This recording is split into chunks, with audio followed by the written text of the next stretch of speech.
Most giving does start out as a result of an emotional appeal, an emotional involvement. And part of the pleasure that I have in working with donors is kind of lowering the emotional level and raising the intellectual and rational levels of giving. And that's been a real pleasure. Some of the things that people, I think, could benefit by knowing more about is that they need really to know the charities that they're giving to. And there are a number of great ways of finding out more about charities, rather than just getting that piece of mail and opening it up and looking for the checkbook, making out the check, filling out the form, putting it in the envelope, and putting it in the mailbox. There's kind of a couple of steps that people may want to go through before they do that. Well, and let me just give a real example. There was a local police officer in the last year or so ago that was sent to jail. They were advertising, as you often hear, of police and sheriff's association doing good guy, white hat things, and none of those, in fact, ever happened. They were getting donations. That's a great point, because most of those solicitations are done on the phone. And one of the first things that I talk to donors about in terms of being a savvy donor is hang up the phone. Don't bother to give over the phone. The phone solicitation is one of the most expensive ways of raising money. Anywhere between 80 and 95% of the money raised will go to the organization soliciting the funds. So the paid phone solicitor, excuse me, rather than the organization. No, you got to exactly the point I wanted, which is who is getting the money.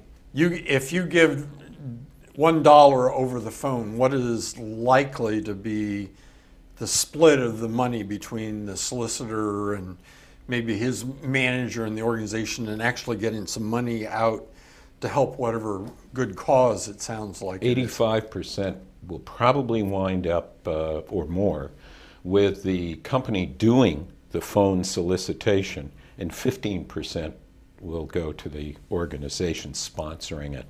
So the policeman, the fireman's benevolent, whatever it is. I don't mean to denigrate those organizations, but your money is just not going there.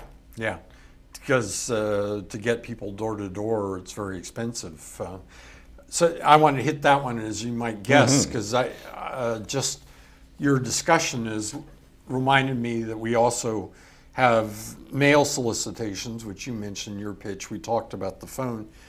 I assume the ones coming to your door, which amusingly I only see in the summer, and they're always bright, fresh college students, any different than the phone solicitor you would expect? Lower cost, but still expensive. Direct mail is lower cost. But it is expensive, which is why you see so many charitable organizations moving from direct mail into email. And certainly we're trying to do that with Breathe California too. We still use direct mail. It's effective, but email is the cost-effective way of doing those things. So you want to be careful definitely about responding to phone solicitations. Mail, sure. Email, definitely. Sure what? You can respond to it if you've done your homework. Yeah, and There's there you have a homework that chance. needs to be done before that. And that to me means that part of the emotional getting you to give is to have a real live person, whether they be on the phone or at your door, as opposed to mail or email, gives you some time to measure and evaluate a decision. I assume they consciously are doing it though.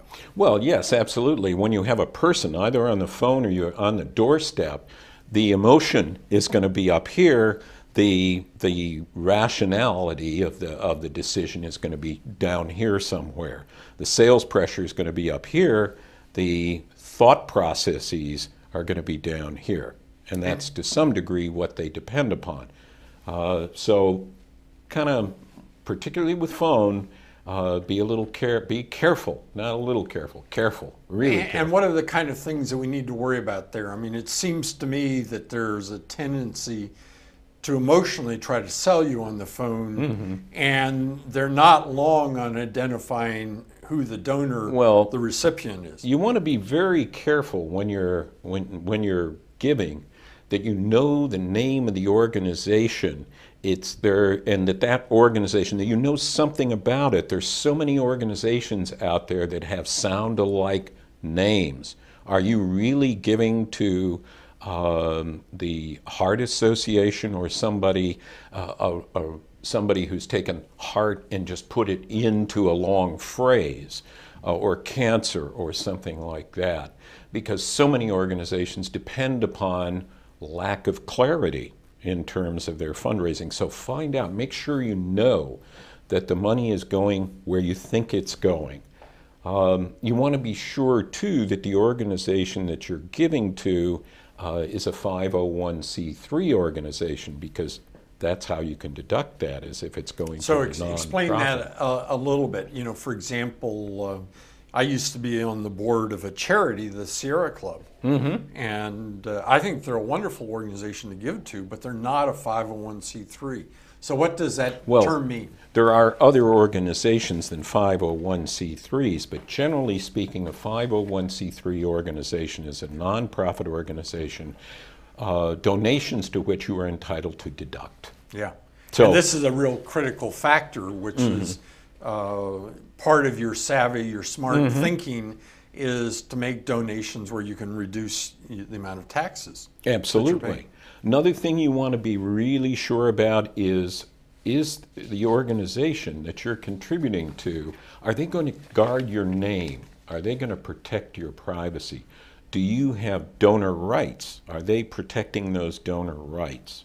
So tell me how that works, because I think that I'm showing my own ignorance here, but I've never done anything and given to a charity where I've assured that. You know, on emails, I do get a chance. Generally, there's a box of, you know, can we use your name someplace else? But most of my giving is done by mail, and rarely do I see that. Sometimes there is a box that says, can we use your name elsewhere? Most charitable websites have something on them about donors' rights. If they don't, be a little careful about that, because you may wind up having many more solicitations from different organizations if that organization is indeed trading lists or doing things like that. There always should be an opt-out provision so that you can, in effect, check the box not to have your name used by other organizations. So you may have the same problem, because Lampor isn't an everyday spelling. The way I can tell that somebody's selling my name in a list is when it comes back wrong, and it's identical to some organization that I've contributed to. And I don't think I'm contributing to anything but real good guy organizations, but they're turning around and selling my name, and when you get back the name with your last name misspelled, or you know, some common quirk, you can tell that that list has been good way of finding out who's using your name. Yeah. And I assume that even if you didn't do it originally, you could go back and ask to opt out or get... Absolutely. Yeah. Absolutely. I mean, if you are already giving and you have questions about that, go to the website. Yeah. Look it up. Find out what their privacy policies are.